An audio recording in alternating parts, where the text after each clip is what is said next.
I'm Jamie Worsley, and this is Pining, a podcast about some of South Georgia's biggest mysteries.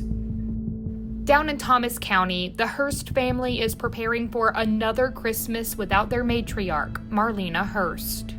We have rode the grief roller coaster hundreds of times within the last 4 years, and each time remains come up. We go back through those 7 stages: anger, questioning, worry.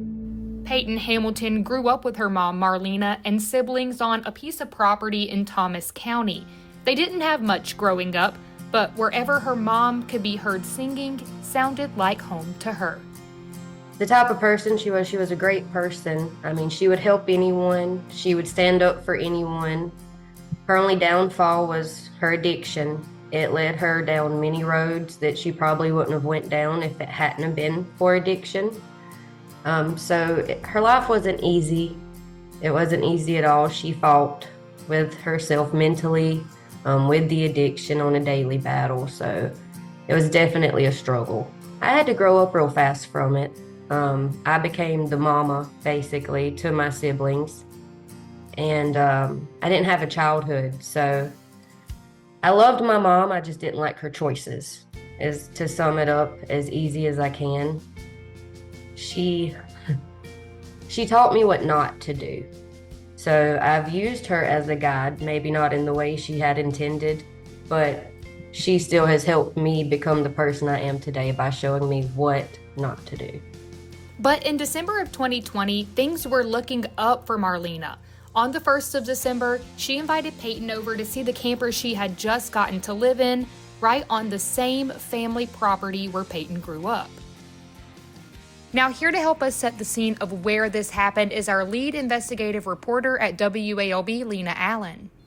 Now, Lena, you have actually been out on that property in Meigs, and you've seen this camper. Can you describe a little bit about the area and about the camper? Just set the scene for us. This is on the outskirts of Thomas County in the really rural parts. You have a lot of wooded areas out near the family home. Marlena bought this camper as her fresh start. She was supposed to start over, live in this camper, and just get back onto another path. And then just a few feet away from the camper, her name is actually traced in the concrete slab that sits under the family's carport. So I think it just speaks to how much Marlena meant to her family. And they have these pieces of items from her to remember her by.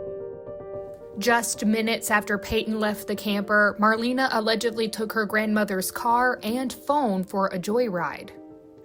So that evening, the last thing I was telling her through text message was, you and that vehicle need to get home now. The law has been called.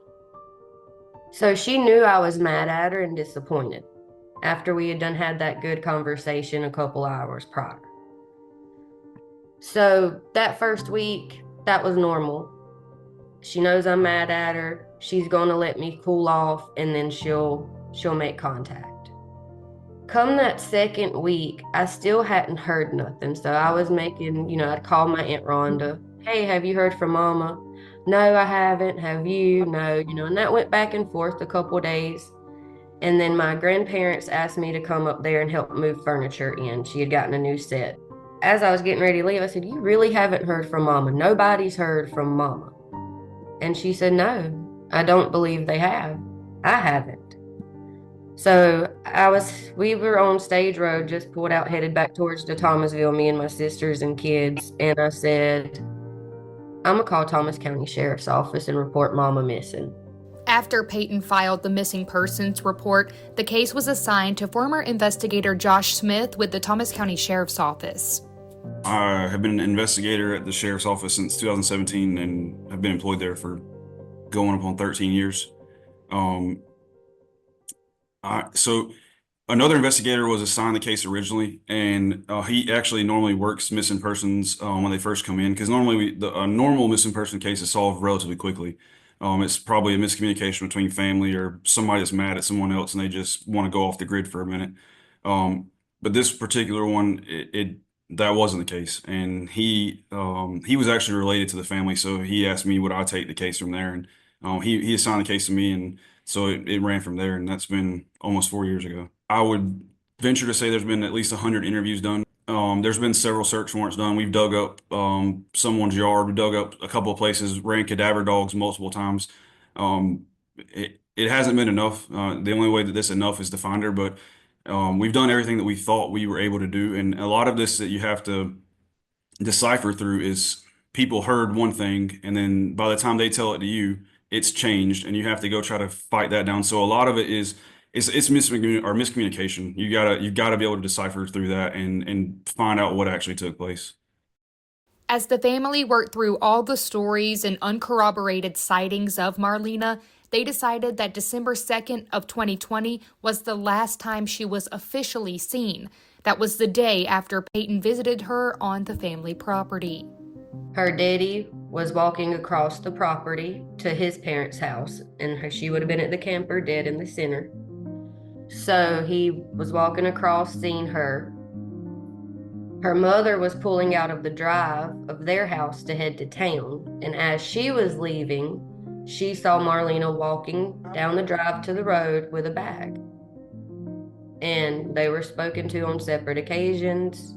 You know, their story never switched up, and that would be the last time family last seen Marlena.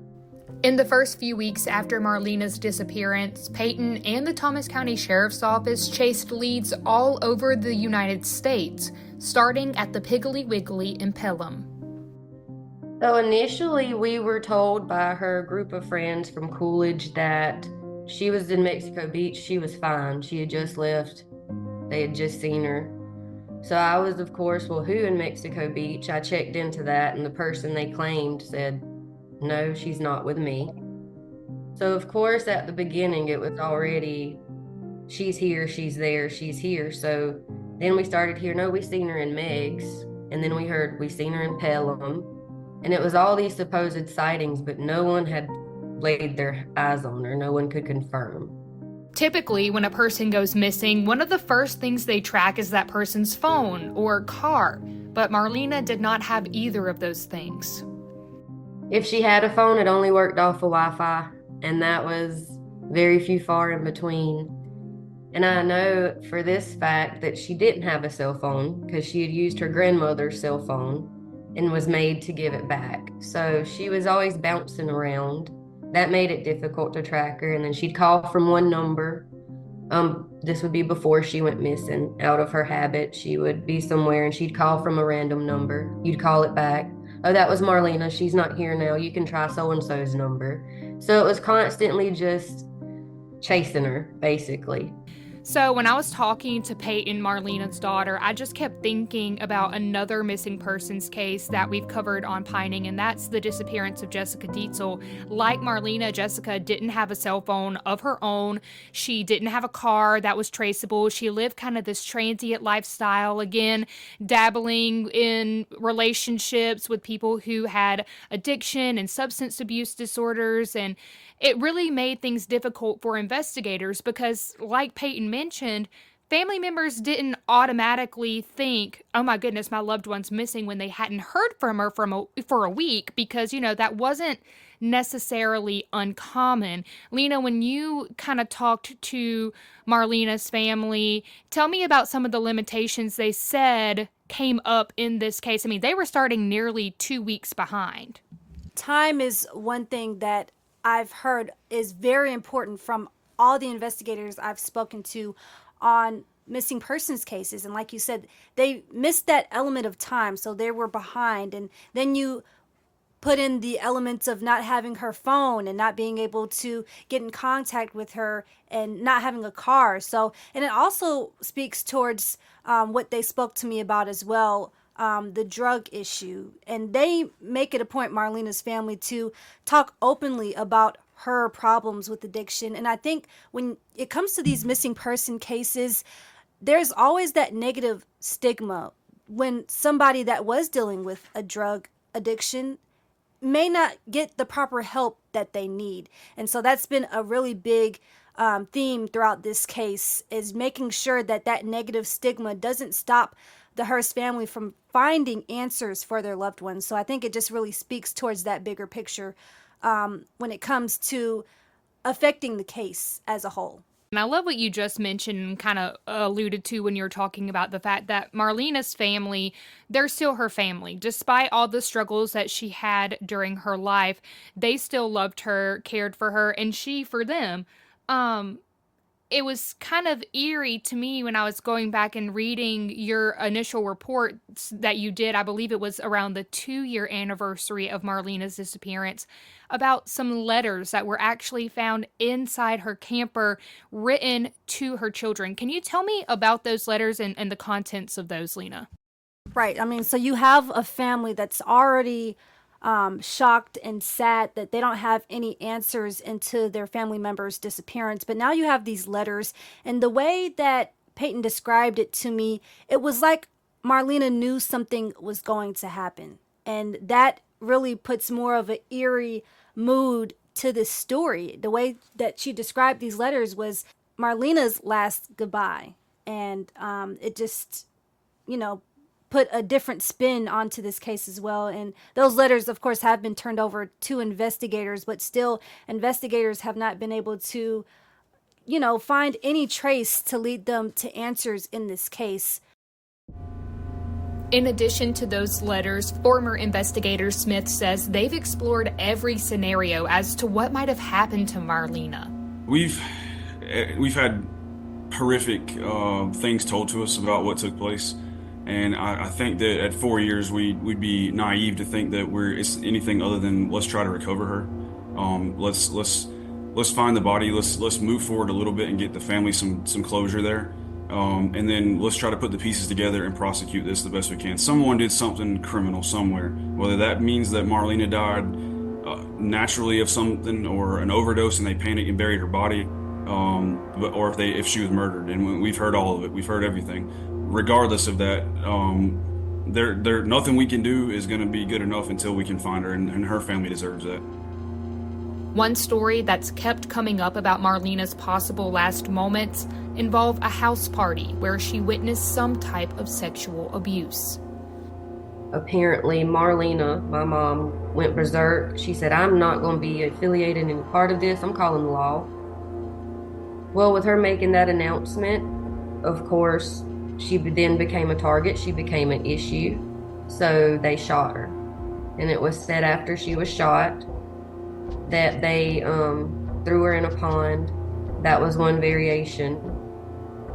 We've heard several other variations of how they had to even go back and get her body because leads were getting too hot on them and they had to do something else with it. Each variation just gets more graphic. It's not one that just goes, "Oh, she was shot," and they done away with her. It's, "Oh, she was shot," and then X, Y. It just, each one we've heard just gets more grotesque. I believe Marlena was somewhere at a party, but that somewhere has been in Mitchell County, it's been in Grady County, it's been in Thomas County, and in Colquitt County, and we have not found that. We've done search warrants in Mitchell, we've done search warrants in Colquitt County and in Thomas County. We have not, and we have not pinpointed that. I believe that the old saying that where there's smoke, there's fire, we've probably been all over it, and we just haven't been able to concrete it down yet. But certainly, though, I can't say that until we can prove it, you could call it a rumor, but I don't think that that's just a rumor. That story didn't get made up out of thin air from someone. The GBI has assisted the Thomas County Sheriff's Office in certain parts of the investigation, but as of today, Marlena's case has gone unsolved. I sit back and I look at all the information we have, and I feel like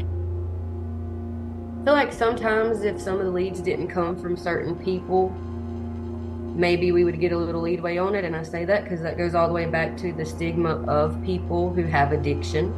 Many of the ones involved in my mom's case do unfortunately fight addiction. And you go in high for an interrogation and you're saying things off the wall. Is it credible? Is it not credible? While the leads in Marlena's case continued to pour in, the Hurst family would soon be forced to expand their search, not in another place, but for another close family member, Greg Hurst, Marlena's brother. The irony of lightning striking twice is absolutely it's heartbreaking. I can't imagine what they deal with Marlena. I'm not assigned the Greg case. I am familiar with some of the ins and outs of it, but I can only believe that Greg was trying to find his sister, and for that family to be dealing with not only one but two family members that have been taken away from him at the hands of someone else is just rips my heart out. Like Marlena, Greg also struggled with mental illness and addiction. I was always told when he was young, he was just your typical boy. But somewhere in there, something happened and it changed him. And from talk, I was told that he was sexually abused when he was young. I think from how they talked about it, just growing up, that would fit the timeline of when changes started within Greg. And as he got older, he just didn't, my personal thoughts, I don't believe he got the validation, love, and support he needed.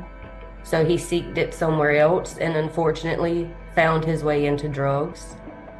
And then those drugs caused a lot of issues mentally, and some issues were already there.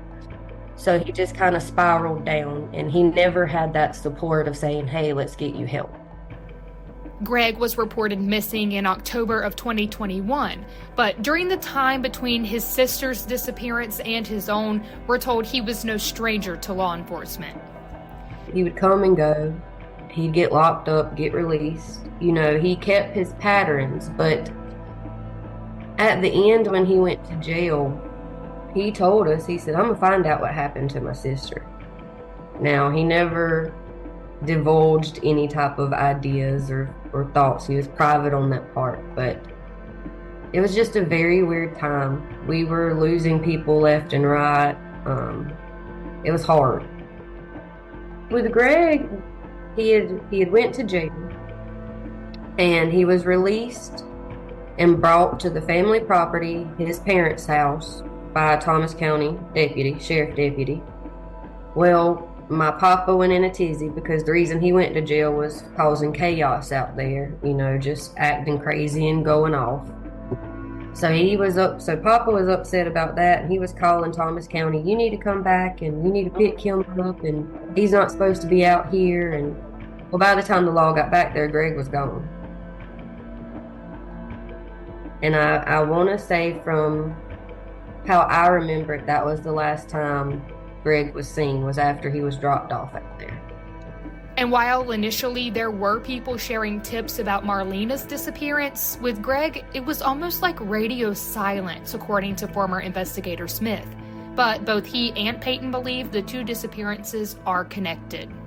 I can only imagine at this point that Greg got enough and thought, well, we're not doing enough, and he was right. We haven't found her. He's going to go do it. And I think that Greg probably pushed himself into the wrong direction with the wrong crowd and got too deep into that. And unfortunately, with Greg being the way he is, he's very hot-headed. He probably confronted someone and things went south from there. But I would almost be lying to you if I said I didn't think the two were 100% intertwined together. One happened because of the other. Greg happened because Marlena was missing. And here we are, almost at the end of 2024. Another birthday coming up for Marlena on December 23rd. Another Christmas that the Hurst family will be missing two of its members. And they're starting another year hoping it will bring answers. I mean, ultimately, we just want closure. I think majority of us in the family have accepted the fact that there is a huge probability neither one of them are coming back. And at this point, we would just like to know they're at rest peacefully, that their family knows what happened to them. Honestly, we discuss it. We don't even care to know all the details, the why, the who. We just would like to honestly know where they're at so we can put them to rest. I mean, that's what it boils down to. Marlena now has more grandkids than she did before, you know. Her children are growing up. They've graduated. They're starting their life. And I think all of us deserve to know simply what happened to her. So in September of this year, WALB got a tip that the GBI and investigators were excavating human remains found in rural Thomas County. I know when I first got the email and we verified it, we sent a reporter out. The first thing I thought of were the Hurst siblings. Lena, what was kind of your initial reaction to hearing that human remains had been discovered? It may seem strange, but honestly, I just thought of the word hope. Because while that is a sad answer, it's some kind of answer. You know, you look at these different cases that we cover here at WALB, but a missing persons case is more complex. You don't know what happened to your loved one. Imagine sitting there trying to find answers, not having any form of communication, or just knowing exactly what happened. So I know a lot of other families that I've spoken to and I've covered in other stories, when they hear the news about human remains, they hope, honestly, that it's their loved one, because they just want some type of closure. And I think that just speaks to the want and the need to get answers in all missing persons cases. So it's pretty sad, but hopefully that word hope stays with the Hurst family and we can continue to shed light on this case. That's a really valid point, and a feeling that Peyton, Marlena's daughter, also kind of felt when the news of the remains were discovered. Now, unfortunately, the remains, we are told by investigators, are not either of the Hurst siblings, but that kind of grief roller coaster is something that Peyton definitely says she experienced when she got the initial call from the investigator. When we see articles or breaking news of human remains, automatically we all get froze up. We're all texting in the groups, hey, have you seen this? Have you heard anything? And Peyton, have you talked to the investigator? What's going on? So Josh, the investigator, he called me and he said, Peyton, before it even hits, I want to let you know we have found human remains. We don't have any details right now. They're located, I think it was Hansel and Chastain. And I'll keep you updated. And by him making that decision to call me, I think it eased a lot of my worries at the time, because I knew it clicked with him. Let me keep her updated. Let me go on and beat the rumors. And that's what he done. Because it wasn't within an hour later, I was getting phone calls. They found her. They found her. And it's like, no, they haven't.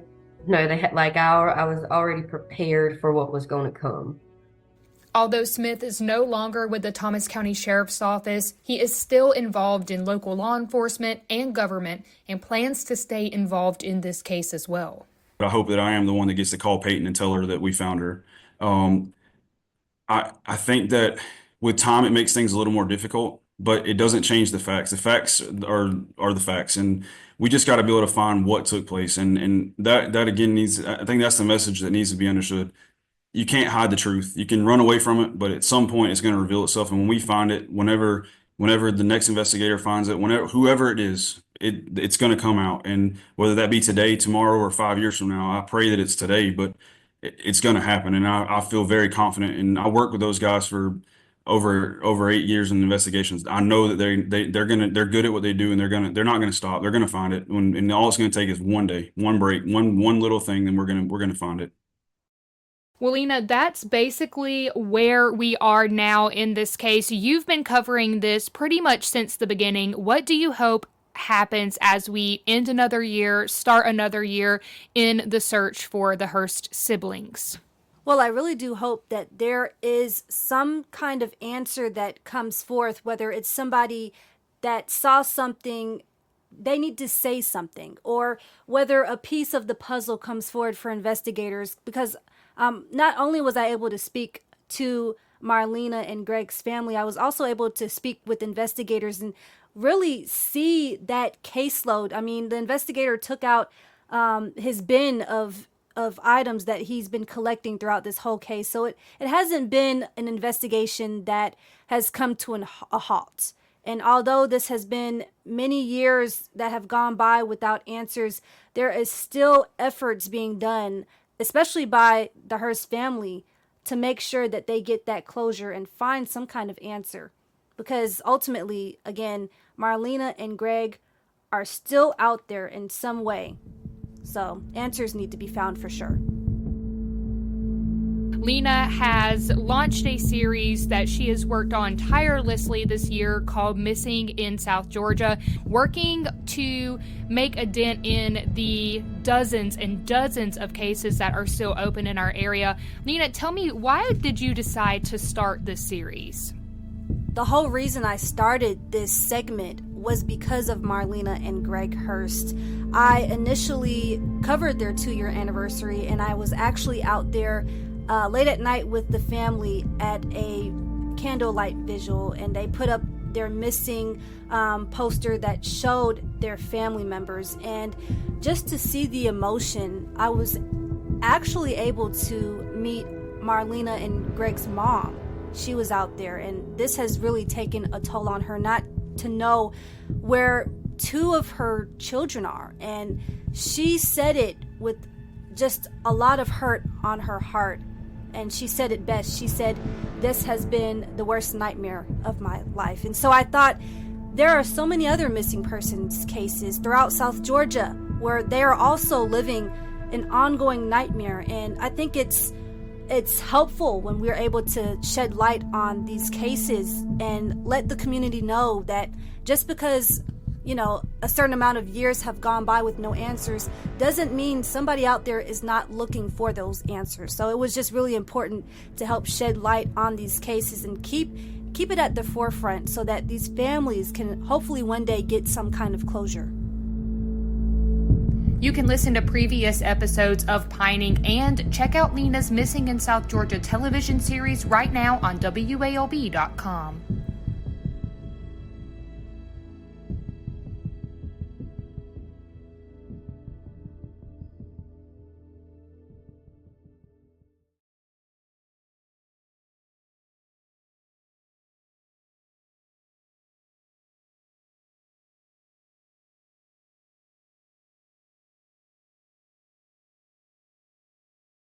Zaxby's Sensation Salad is so much more than a plain old salad. It's a salad, which begs the question, at what point does a salad stop being a salad and become a salad? Is it when you add Zaxby's fried chicken to it? Crunchy wontons? Asian slaw? Citrus vinaigrette? Teriyaki glaze? Sweet and spicy sauce? Or is it when you top it all with a handmade perfectly fried egg roll? Without a doubt, the egg roll.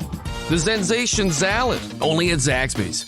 Americans love using their credit cards, the most secure and hassle-free way to pay. But D.C. politicians want to change that with the Durbin-Marshall credit card bill. This bill lets corporate megastores pick how your credit card is processed, allowing them to use untested payment networks that jeopardize your data security and rewards. Corporate megastores will make more money, and you pay the price. Tell Congress to guard your card, because Americans lose when politicians choose. Learn more at guardyourcard.com.